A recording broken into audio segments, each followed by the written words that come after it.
So today I'll be talking about the iPad Pro in all of its wonderful, expensive iPad glory. So this is a refurbished third generation 12.9 inch 64 gigabyte space gray iPad Pro with the Apple Pencil, with the second generation Apple Pencil. I bought this iPad as a graduation gift to myself after I finished undergrad and was going into graduate school. So this past May 2020. My main purpose for getting the iPad was to use as a tool for university and content creation as well as business. So just to jump straight in and give you guys my recommendation, this is honestly one of the best purchases I have ever made.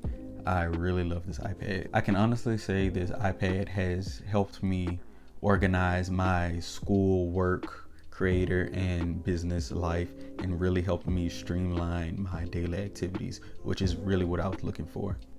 Having this iPad has really helped me in a bunch of different ways. So for instance, I'm able to handwrite my notes or type notes and annotate lectures in real time and still have access to all of my various notes on my iPad and as well as my other Apple devices, which it syncs to.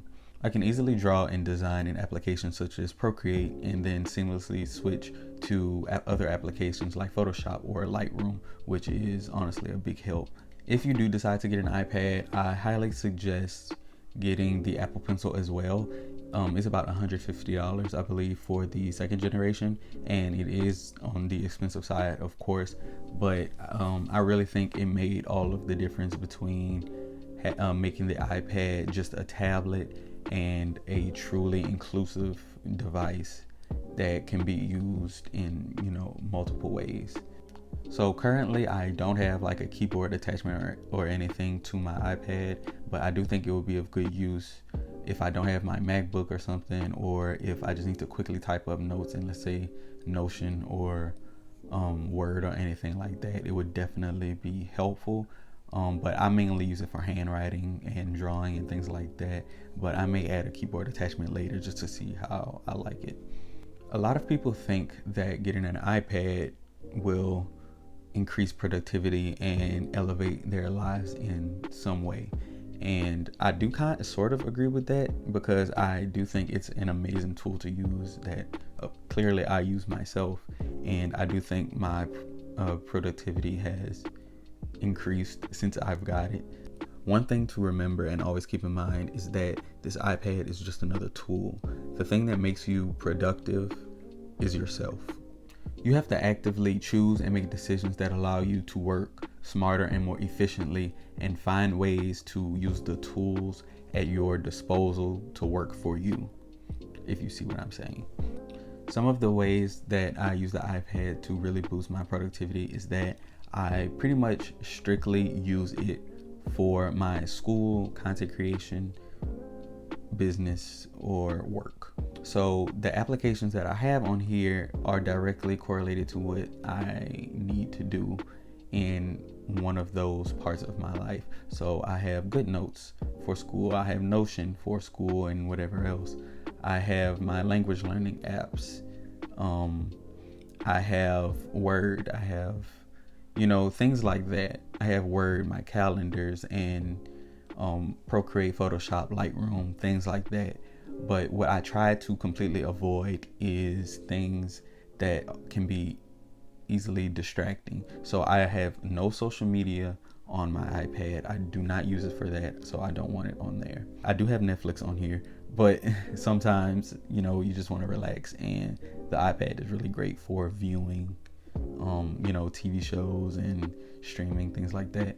But other than that, besides Netflix and like YouTube, I don't have any social media. I do have Pinterest on here, but Pinterest is not like social. It's like, if you use Pinterest, Pinterest. It's like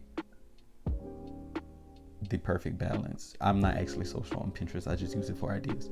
Yeah, so no Instagram, no Twitter, no Snapchat, Facebook, Tweetbook, none of that. I try my very best to keep all my processes as simple as possible, because I know I'm the type of person that easily can get cluttered, and that is not good for anything. That's not good for my mental, that's not good for my productivity.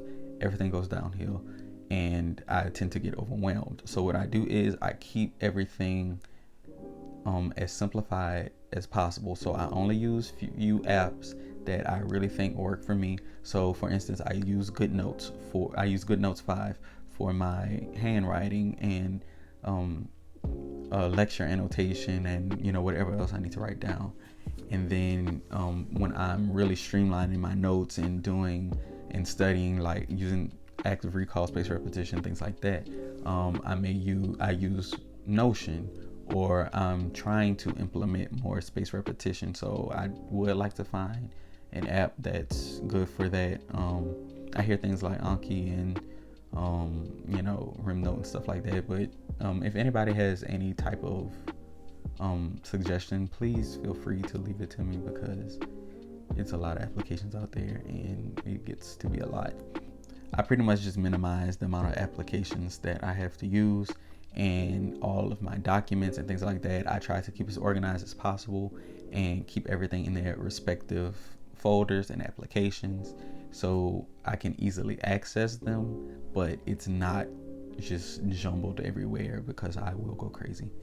All in all, if you're a student, business owner, or whatever type of professional you are in your field, the iPad Pro is a great tool to use that can really elevate your workflow, and is honestly just a great device to have in general. So this, like I said earlier, this is the 3rd generation iPad Pro, which came out in 2018, and I got it in 2020. Of course, there are new iPads out, such as the iPad Airs and the iPad Pro 4th generation, and now Apple is going to soon be releasing new iPads, so say. Honestly, I feel like this generation fits my needs perfectly. I have used the 4th generation iPads, and I personally don't really see that much of a difference. This fits my needs completely fine, and I honestly don't see myself upgrading anytime soon, unless it's a tremendously huge upgrade. Other than that, I feel like just using the screen, I don't see a difference between the 3rd and 4th generations. And I haven't had a chance to use the iPad Airs or anything like that, but I like tech, but I'm not a super techie person, so I can't really tell you all the specs and things like that. But yeah, I don't think anyone who's using this for like business or school or anything, or if you're not really a tech person, I don't think you really know the difference at all. Yeah, the only difference is the camera, and I think I opened this camera like twice, and if I do use it, it's usually to scan documents and things like that. In my opinion, you really can't go wrong with getting this device, but make sure it fits your needs. So I hope this helps in some type of way, and thank you for watching, and I'll see you next time.